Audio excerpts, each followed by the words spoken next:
খুবই আনন্দের দিন, কিন্তু পরিপূর্ণ হলো না। আমঘাটা নয়, নবদ্বীপ ঘাট পর্যন্ত রেল যেদিকে চলবে সেদিকে আমার কথা পরিপূর্ণভাবে বাস্তবায়িত হবে এবং কল্যাণী পর্যন্ত এই ট্রেনটা চলা উচিত শান্তিপুর হয়ে ভায়া কল্যাণী পর্যন্ত গেলে তবে এই ট্রেনটা সার্থকতা হবে। দাদা শান্তিপুরবাসী এখনো পর্যন্ত মন খারাপ, তারা পেল না ট্রেন, কি বলবে? তারাও ট্রেন পাবে, সবে শুরু হয়েছে। শান্তিপুরবাসী অবশ্যই পাবে। আমার বাড়ি শান্তিপুর, শান্তিপুর স্টেশনটার নামও এখানে যেমন নবদ্বীপ ধাম স্টেশন আছে, শান্তিপুরও স্টেশনটার নাম শান্তিপুর ধাম স্টেশন হওয়া উচিত। দাদা শান্তিপুর, নবদ্বীপ, কৃষ্ণনগর, আমঘাটা এইগুলো বৈষ্ণবদের পুণ্যভূমি, বহু মন্দির রয়েছে। এইটা যদি পর্যটনের আকর্ষণের জন্য একটা এসি ট্রেনের ব্যবস্থা হয় বা যাত্রী স্বাচ্ছন্দ্যে, আপনি এমপি হিসাবে কি ভাবছেন? আমি এমপি হিসাবে অবশ্যই সে ভাবনা আমার আছে।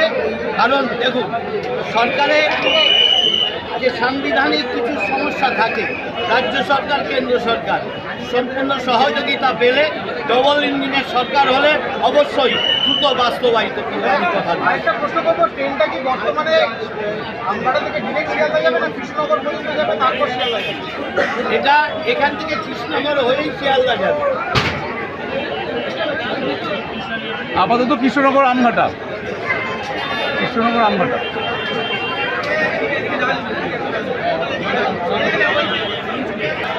কৃষ্ণনগর থেকে শান্তিপুর যাওয়া, আর অদূর ভবিষ্যতে এটাকে এখান থেকে শান্তিপুর পর্যন্ত যাওয়ার ব্যবস্থা করার আশা করতে পারে। যাচ্ছে এই ট্রেনটা আগে নবদ্বীপ ঘাট থেকে শান্তিপুর ধাম পর্যন্ত ছিল, তাই সেটাকে পরবর্তীকালে এক্সটেনশন করে নেওয়ার ব্যবস্থা হচ্ছে এবং সেই এটা শুধু শান্তিপুর নয়, আমার তো মনে হয় কল্যাণী পর্যন্ত গেলে নবদ্বীপের মানুষের সুবিধা আরও বেশি হবে।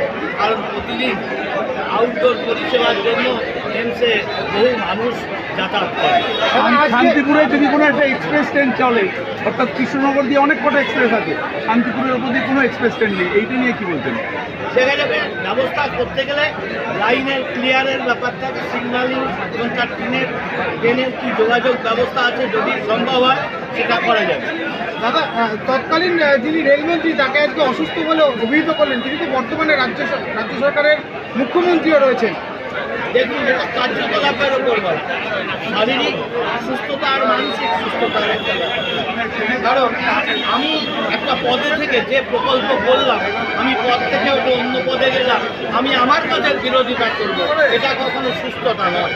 এটা আমার মনে হয়, শুধু আমার মনে না, সমগ্র সুস্থ মানুষই আমার সঙ্গে সহমতিও। আজকে কি কেন্দ্রতে বিরোধী দল রয়েছে বলে কি এই বিরোধিতা হচ্ছে? এটাই তো আশ্চর্যের ব্যাপার। কেন জানি না, তিনি করছেন ছাত্র সহযোগিতা করে রেল লাইন মুক্ত করার জন্য কঠোর পদক্ষেপ করে লাইন মুক্ত করে নবদ্বীপ ঘাট পর্যন্ত রেল লাইন নিয়ে যাওয়া হয়।